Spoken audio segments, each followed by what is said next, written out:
Have the Florida Panthers finally picked up the scent?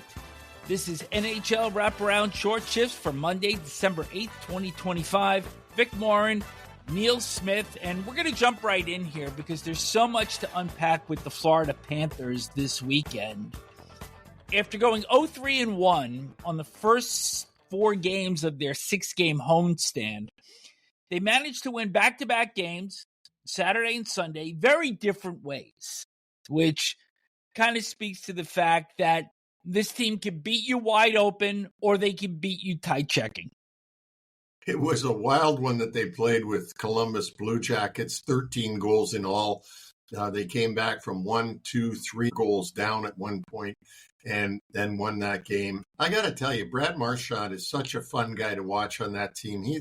The personality of that team has taken on his persona, much the same as it did with Tkachuk when he's there. And when Tkachuk gets back, him, Bennett, and Marchand, they'll be that nasty little pit bull trio again while they're waiting for guys to get back like Barkov, like Tkachuk, and others. They're certainly making some good strides right now.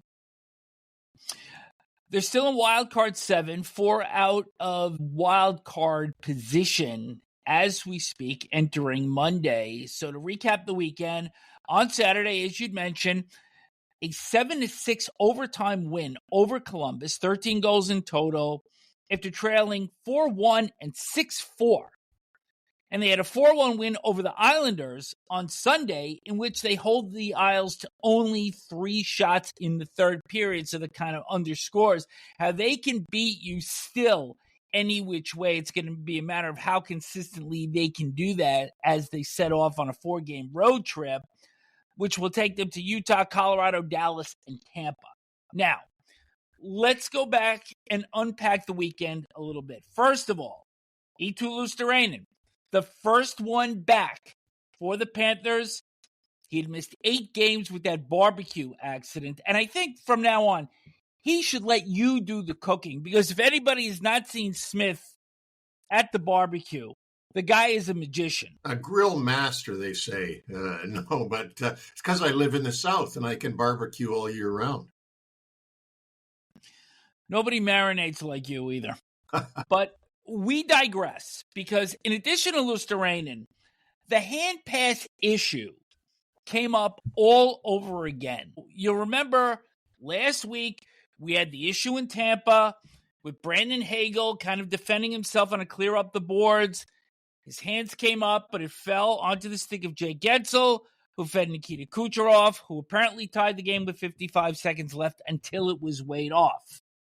On Saturday, the game 4-1, Brad Marchand came down left side, took a shot.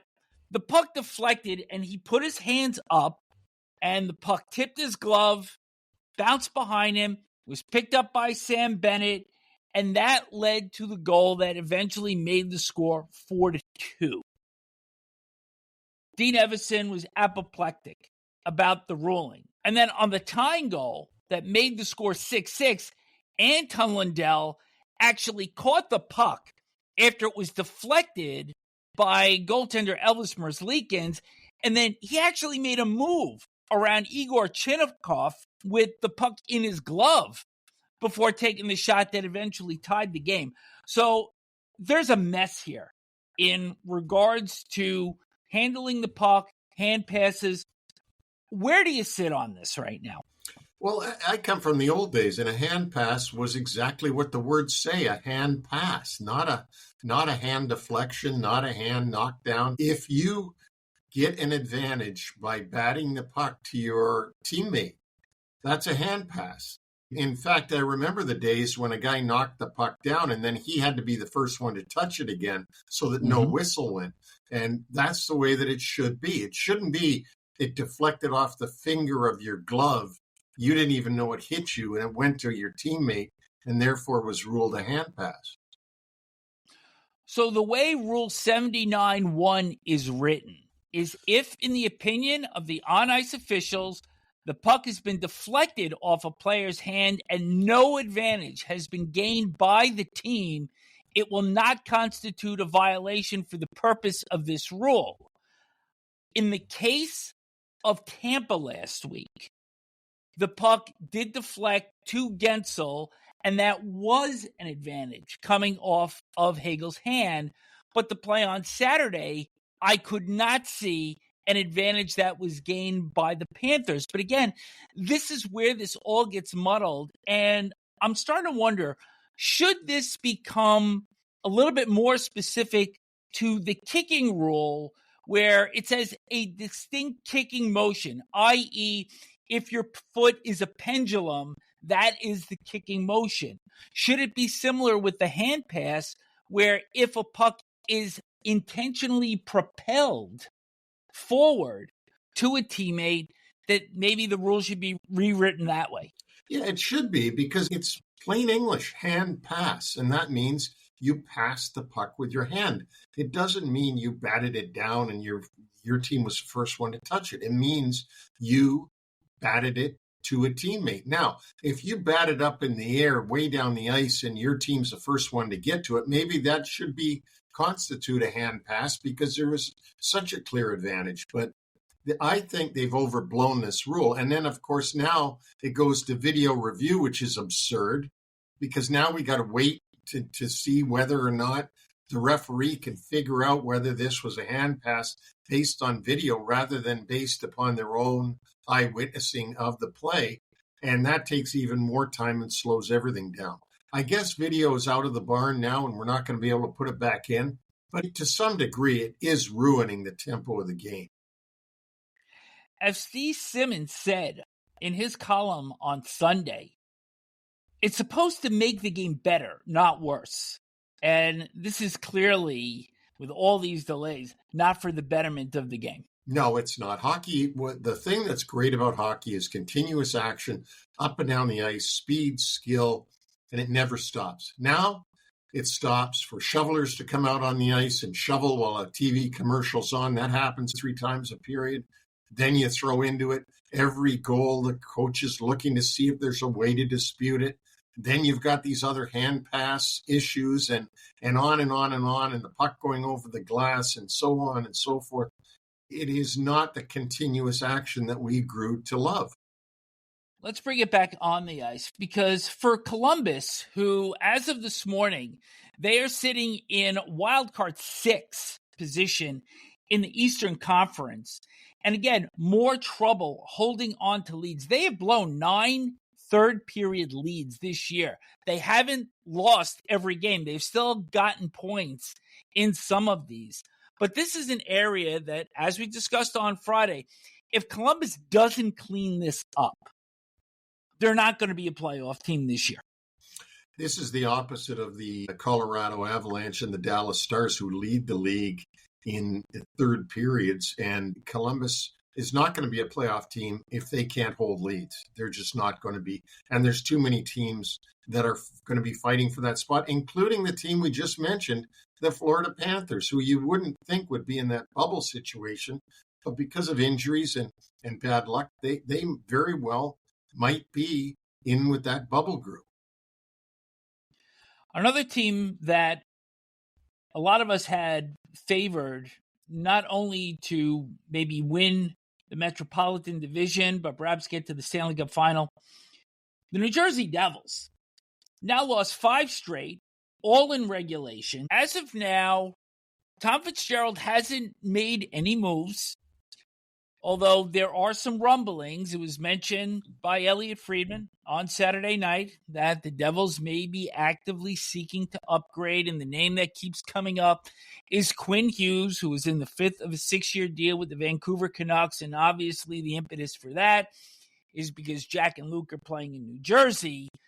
But once you toss the noise aside, if you're Fitzgerald, you're looking at this club, they've obviously underperformed big time without Jack Hughes in the lineup. But can you really be that dependent on one player to determine the fortune of your club? And if you're Fitzgerald, how do you assess that? Very tough question and a tall order. His is his team at this point. I would more go to the fact that Markstrom hasn't been the same as he was in the past as far as their goaltending is concerned. And therefore, with the lack of the offense that Jack Hughes supply normally, and you get a bit of shaky goaltending, it doesn't add up to wins. It adds up to losses. And I think that's where it's at. Now, the chances of them getting Quinn Hughes from Vancouver are slim to none when you think about what they would have to give Vancouver. I mean, a good trade, an even trade might be Jack Hughes for Quinn Hughes. Well, that's not going to happen, obviously, but there's nothing that they can give up other than the Hughes brothers that would amount to a fair deal for Quinn Hughes coming the other way. So I don't see that happening. I know Elliott's usually got some good hot tips from around the league, but I don't believe this one. Kiefer Sherwood's name is also out there, as the Canucks have said that they are open for business, and entering play on Monday, they sit 31st overall in the league standings. Club not having that kind of problem, the Anaheim Ducks, who have a pretty good weekend. They overcome 3 one-goal deficits on Friday in defeating the Washington Capitals, who entered that game on a 9-1-0 heater.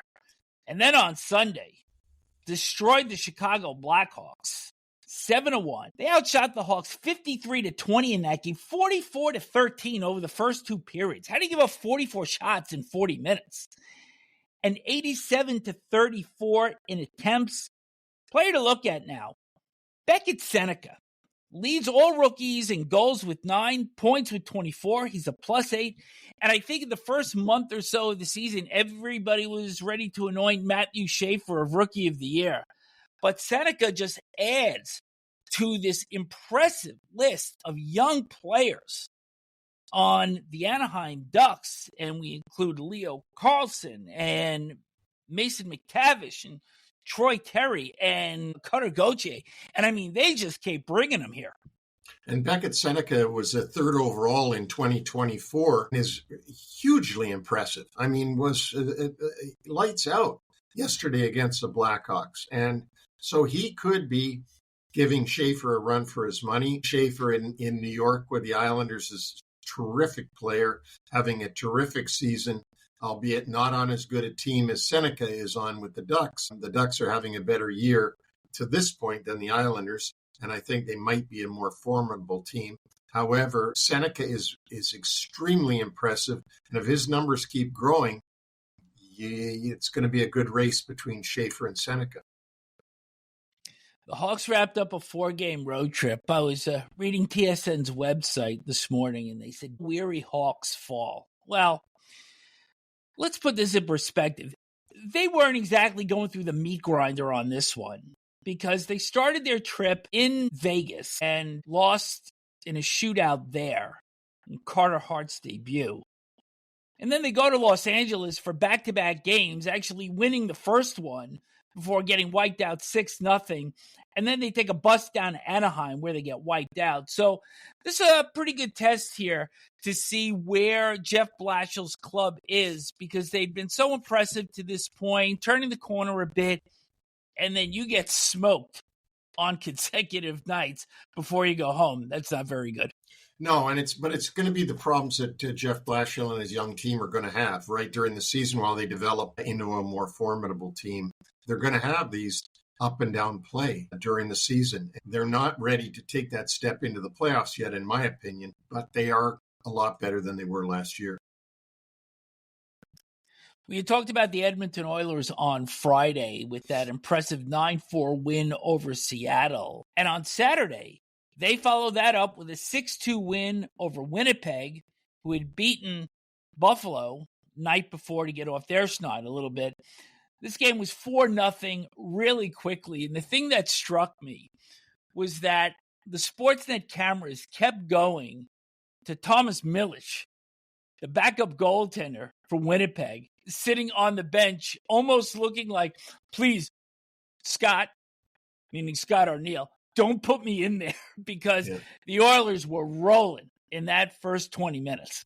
Yeah, the Oilers are looking like they have looked in the past. They seem to come out of their doldrums and are performing really well. Maybe it's those old vintage Edmonton Oiler jerseys that they're wearing from when they were in the Western League. You know, their goal differential has now gone up. over these past two games, obviously, and they're just at a -6 right now. So the great Smith barometer starting to reverse itself with the Oilers here. Yeah, and if they keep it going in the right direction, we know that then they'll be in the playoffs, because you have to be a plus team to get into the playoffs. Check out Neil's Nuggets for that one. Buffalo next on the Oilers homestand. The New York Rangers lose a pair of overtime games over the weekend at Madison Square Garden to the Colorado Avalanche and the Vegas Golden Knights. On the brilliance of Nathan MacKinnon on Saturday and a breakaway goal on a long stretch pass on Sunday, Jack Eichel finishing the game there. What was really more impressive about the Eichel goal was that it was a set play in overtime. So they won the face-off back. Eichel took off as fast as he could, and it was banked off the far boards in front of the benches at Madison Square Garden. Eichel was the first one to it and was able to go in and score. It was just a terrific play by Eichel and his teammates to get that victory. And then on Saturday, MacKinnon leaving Will Borgen's jock somewhere on the roof of Madison Square Garden and a nifty backhander to beat Igor Shesterkin. MacKinnon is just amazing. He's like a beast. You know, he's out there in the overtime, and it was a great backhand shot. Some say that Shesterkin should have stopped it, but this guy truly is amazing. And him and Makar, and now Nikushkin is back, and Marty Nakis, they got such a powerful team. Still only 2 regulation losses this year. We haven't seen a 70-goal scorer in quite a while. It's very possible here. It is. I remember trading for a 70-goal scorer, though. Can you remember that? Bernie Nichols. That's right. Almost impossible to believe that a guy could score 70 goals and the next year be traded. Who did that? You know, we've done a lot of talking about the St. Louis Blues, their struggles, their injuries. They are 1 game under 500. That's NHL 500. But they're only 2 points out of a wild card spot after winning consecutive games in Ottawa and Montreal on Sunday. Did you see the 2 empty net attempts for the Blues on Saturday in Ottawa? Yeah. Very different. Neither one went in.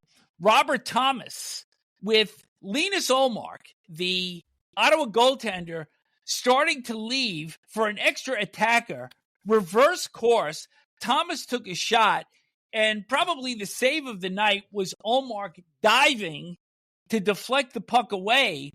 And then after that, Joel Hofer took the puck as far away from the opposition net as possible from his boards behind his own net, launched the puck all the way down ice. It missed by about a foot, but certainly some pretty good drama there in Ottawa on Saturday. And then Jordan Binnington follows it up with the win on Montreal on Sunday. So as rough as this has been for Jim Montgomery's club, they're hanging in there. I still don't love their chances because I think that there are a lot of clubs that are just more put together than the Blues are right now. Give them credit, though.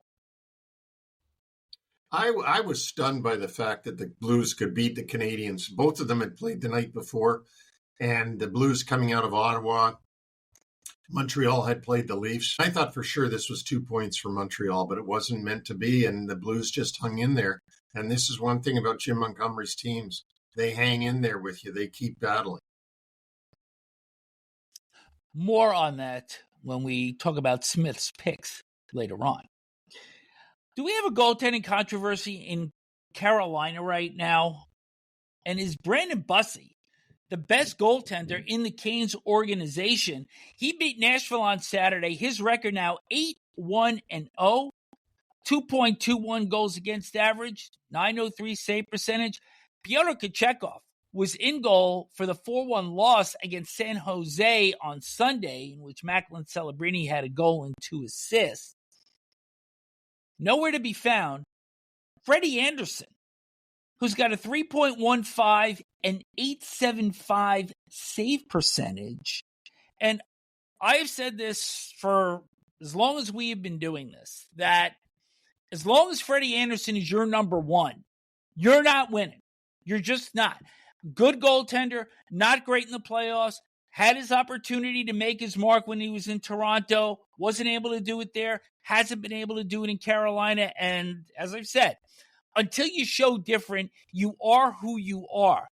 But is Bussy and Kochetkov the 1-2 combination that could get it done if it actually continues down this path? They might be. Brandon Bussy is an undrafted Long Island native who's playing lights out for the Carolina Hurricanes right now.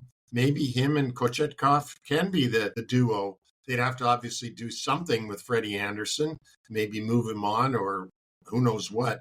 But they definitely need different goaltending. And when I say different, I mean better in the playoffs if they want to advance further than the second round, which seems to be where their exit sign is every year.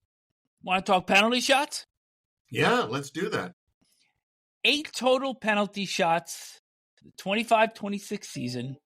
Only 1 goal. That was scored by Kyle Connor on November 1st against the Pittsburgh Penguins.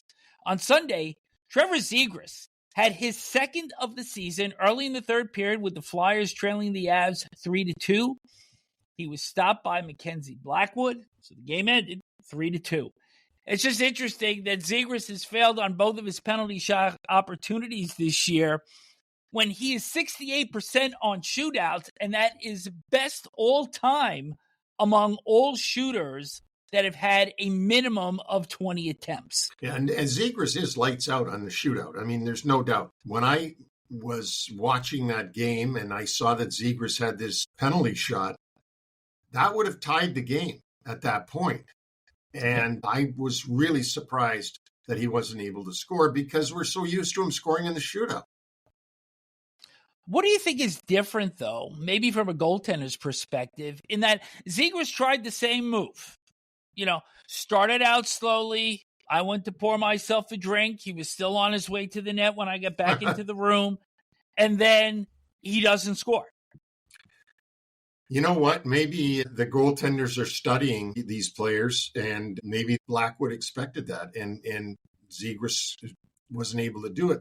When the shootout and you've got one after the other, it's a little bit different than a one-off. And perhaps that's the reason. I don't think it's a Zegras thing. Zegras tried his same move. It might just be the goalie can be more focused when he doesn't have to keep changing his thought process for 3 different shooters. Let's hit the injury list. Rookie Ryan Leonard for the Washington Capitol left in the first period of Friday's loss in Anaheim.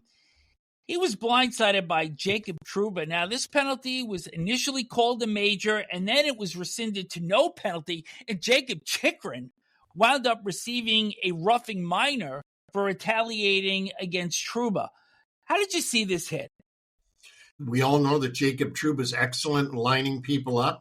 He saw him coming around behind the net, and by the time Leonard got there, he still had his head down, and I saw it as a clean hit.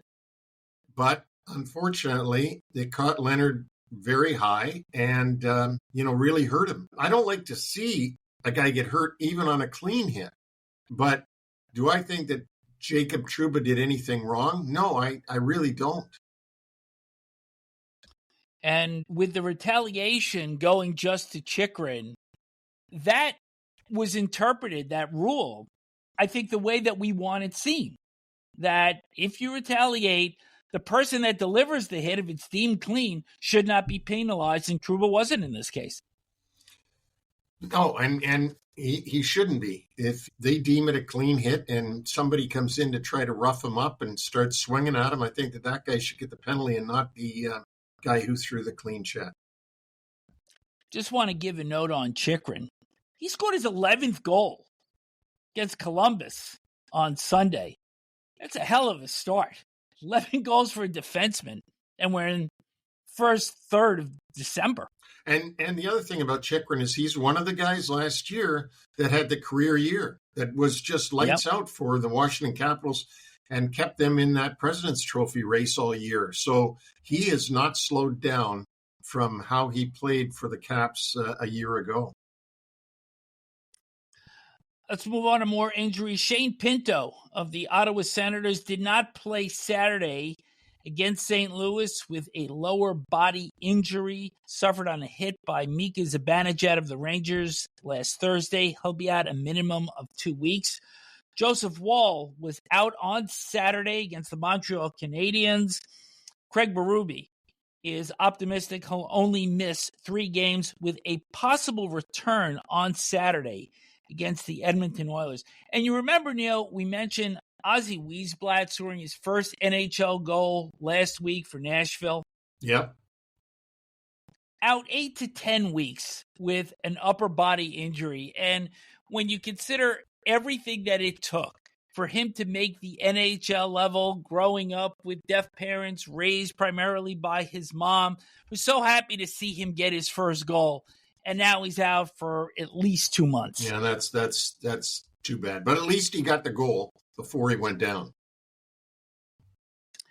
Jordan Kyrou, the St. Louis Blues, left Monday's game in Ottawa in the first period. His left knee was clipped when he was tangled up with Stephen Halliday of the Senators. He will have an MRI on Monday. And Logan Cooley, who avoided serious injury about a week ago, ran his leg into the goalpost Friday in Vancouver, and he missed Saturday's game in Calgary.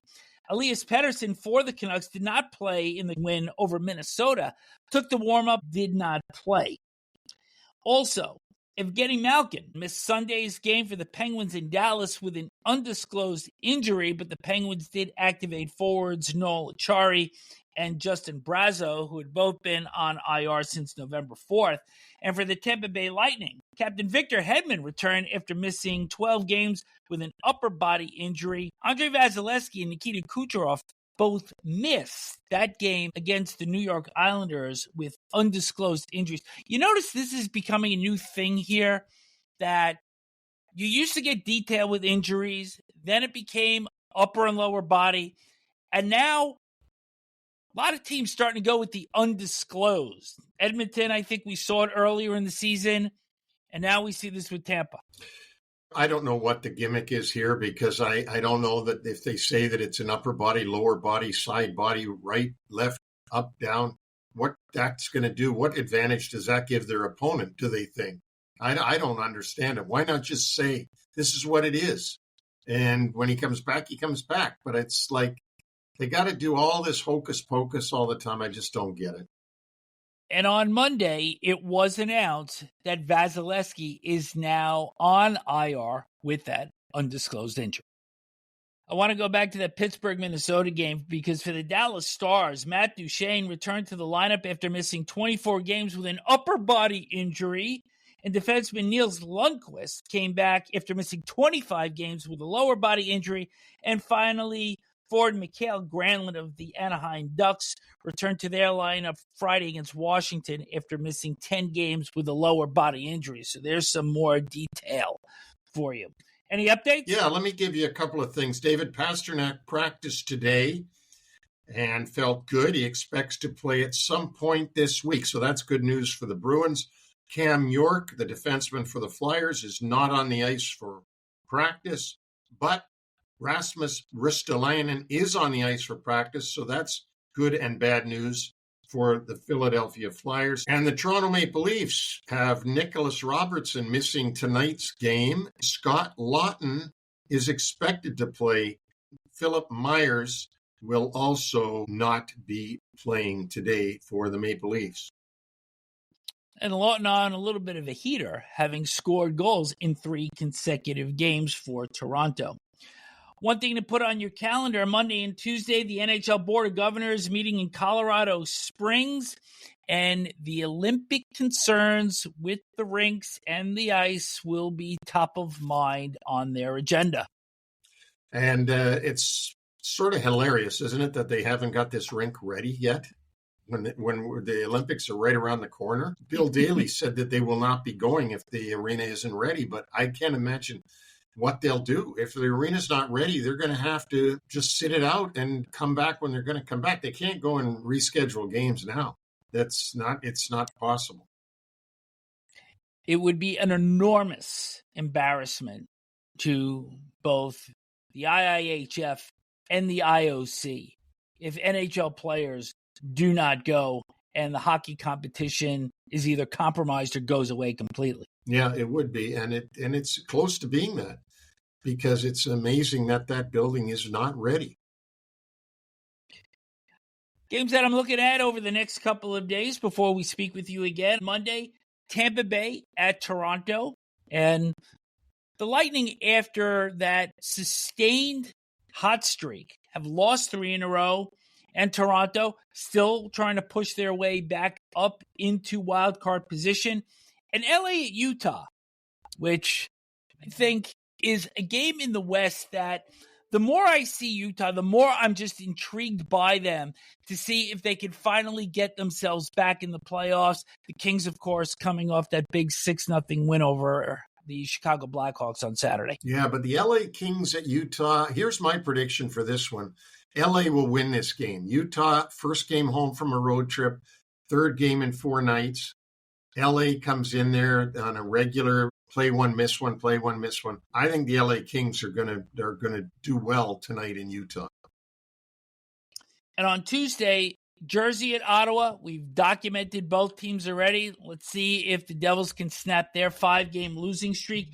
And Dallas at Winnipeg. And the Jets won against the Buffalo Sabres on Friday, had to fly to Edmonton, got wiped out by the Oilers. They're coming back home for a few games now. I want to see if they get this ship righted against a very good Dallas club. It is a very good Dallas club. Even with the injuries that Dallas has had, they still keep playing very, very well. And Robertson is lights out on goal scoring. Our website is NHLWraparound.com. The latest from Patrick Hoffman, writing New York-centric. Jacob Markstrom, as Neil had mentioned earlier in the show, continues to struggle in the Devils' net. 3.51 goals against average, .876 save percentage, and a big reason why the Devils continue to struggle this season. We also have Neil's Nuggets, and perhaps we'll see something this week about the struggles teams have after they come back from road trips. Is this myth or is it fact? Neil will have the answer. And Smith's picks. So on Sunday, like the trade deadline in 94, you pushed all the chips into the middle of the table. You went 6-2. Of course, you did ask me also to pick 5 of those 8 games, and I went 4-1. So I have to say, I have so little to celebrate when I make my picks, and my winning percentage was 800 over your 750. Yeah, but you picked less games, so it's harder when you pick more games. I said, give me something here. All right, we'll see what tonight brings, but I'm looking forward to putting that out about road trips and the struggles that teams get on when they've been on a lengthy road trip and get home. Not unlike everybody else in life who goes away for a while, comes home, and then notices the million things they need to do at home that they didn't think about. It's a good thing we don't have that problem because we're on a consistent schedule. NHL Wraparound returns on Wednesday, short shifts on Friday. Enjoy the hockey Monday and Tuesday.